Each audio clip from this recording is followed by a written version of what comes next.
এত কিছুর পরেও এই মুস্তাফা সরওয়ার ফারুকীকে এখনো বাদ দেওয়া হয়নি। এই প্রোপাগান্ডা নিউজ, ভুয়া গুজব নিউজ ছড়ায় গেছে, কিন্তু বাদ দেয় নাই।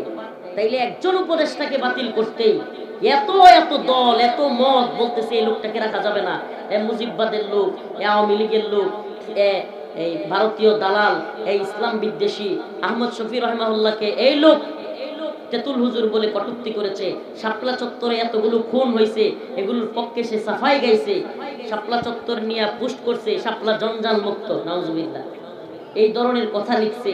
এরপরে এই লোক নিজের ফেসবুক পোস্টে সে সমকামিতা, এলজিবিটির পক্ষে স্লোগান তুলেছে।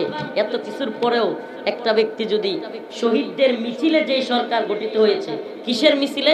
শহীদদের মিছিলের উপর দিয়া, স্মুথলি না আপনারা কেউ ভোট দিছে আর আপনি গিয়া সরকার হয়েছেন এমন না, বরং অনেকগুলো ছাত্র, আলেম, হাফেজ শহীদ হইয়া আপনাদেরকে বসানো হয়েছে। আর শহীদদের বিনিময়ে আমরা কি পাইছি? মুস্তাফা সরওয়ার ফারুকীর মতো ভণ্ড উপদেষ্টা। ভারতীয় ষড়যন্ত্রে 21 সালে মোদিকে খুশি করতে গিয়া হাসিনা এদেশের উলামায়ে কেরামকে গ্রেফতার করেছে। আল্লাহ না করুক নতুন করেও কোন জালেম যদি দুঃসাহস দেখাইতে চায়, আমেরিকার প্রেসক্রিপশনে, আমেরিকার কথায় নতুন করে কেউ যদি আলেমদেরকে কারাগারে নেওয়ার ষড়যন্ত্র করে, আপনারা তাদেরকে দাঁত ভাঙা জবাব দেওয়ার জন্য তৈরি আছেন তো ইনশাআল্লাহ? আছেন তো ইনশাআল্লাহ? আফগানিস্তানের দিকে তাকায় দেখেন, একটু তাকায় দেখেন, 3 বছরে গোটা পৃথিবীর, মোবাইলে পারলে এখন নেটে সার্চ দেন, গোটা পৃথিবীতে সবচাইতে পাওয়ারফুল মুদ্রার নাম হলো আফগানি মুদ্রা। সুবহানাল্লাহ কয় না? কয় বছরে? এটা আমাদের বক্তব্য না, এটা একেবারে অর্থনীতির যে প্রধান, কি কয় এটা আমেরিকায়, ওই অর্থনীতির প্রধান, ওখান থেকে ঘোষণা দেওয়া হয়েছে বর্তমানে সবচাইতে দ্রুত উন্নতিশীল পাওয়ারফুল মুদ্রার নাম হলো আফগানি মুদ্রা। কয় বছর লাগছে? আরাম করে কত চেতনা গিলাইলো 50 বছরে, অমুক চেতনা, তমুক চেতনা, মুক্তিযুদ্ধের চেতনা, বাঙালি চেতনা, কত চেতনার ট্যাবলেট খাওয়াইছে না? এই চেতনার ট্যাবলেট 50 বছর খাওয়াইয়া এখন আমাদের দেশের টাকা পয়সা, অর্থনীতি সব ফুকলা করে লাইছে। কি করছে?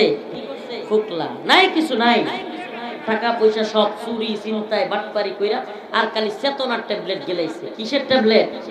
এই চেতনা। এই চেতনার ট্যাবলেট গিলাইতে গিলাইতে কয়েকদিন আগে পত্রিকায় দেখলাম 4,500 কোটি, এই 1 কোটি 2 কোটি না, 100 কোটি 200 কোটি না, 4,500 কোটি টাকা খরচ করছে খালি বাপের মূর্তি আর ভাস্কর্য বানাইতে।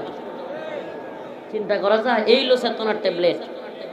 মানুষ মরে ফুটপাতে না খায়া, আর চেতনার ট্যাবলেটওয়ালারা 100 বর্ষ পূর্তি উপলক্ষে মুজিবের শত কোটি টাকা খরচ করছে খালি মুজিবের 100 বর্ষ পূর্তিতে ফটকা ফুটায়া। এই তো চেতনার ট্যাবলেট। আফগান মোল্লারা চেতনার ট্যাবলেট বেচে না, এরা ঘর থেকে অফিসে যায় হাইটা, পায়ে হাইটা, মন্ত্রী ঘর থেকে পায়ে হাইটা অফিসে যায়, ছোট সাইকেল দিয়া যায়, রিক্সা দিয়া যায়। সুবহানাল্লাহ, সুবহানাল্লাহ কয় না? এ যুগেও হযরত ওমরের মতো রাতের অন্ধকারে মানুষের বাড়িতে বাড়িতে গিয়া খবর নেওয়া লোক দেখতে চাও? আফগানের দিকে তাকাও। চেতনার ব্যবসা বন্ধ, এবার কোরআনের ব্যবসা চালু হোক। চেতনা ব্যবসা বন্ধ হোক, কোরআনী ব্যবসা চালু হোক।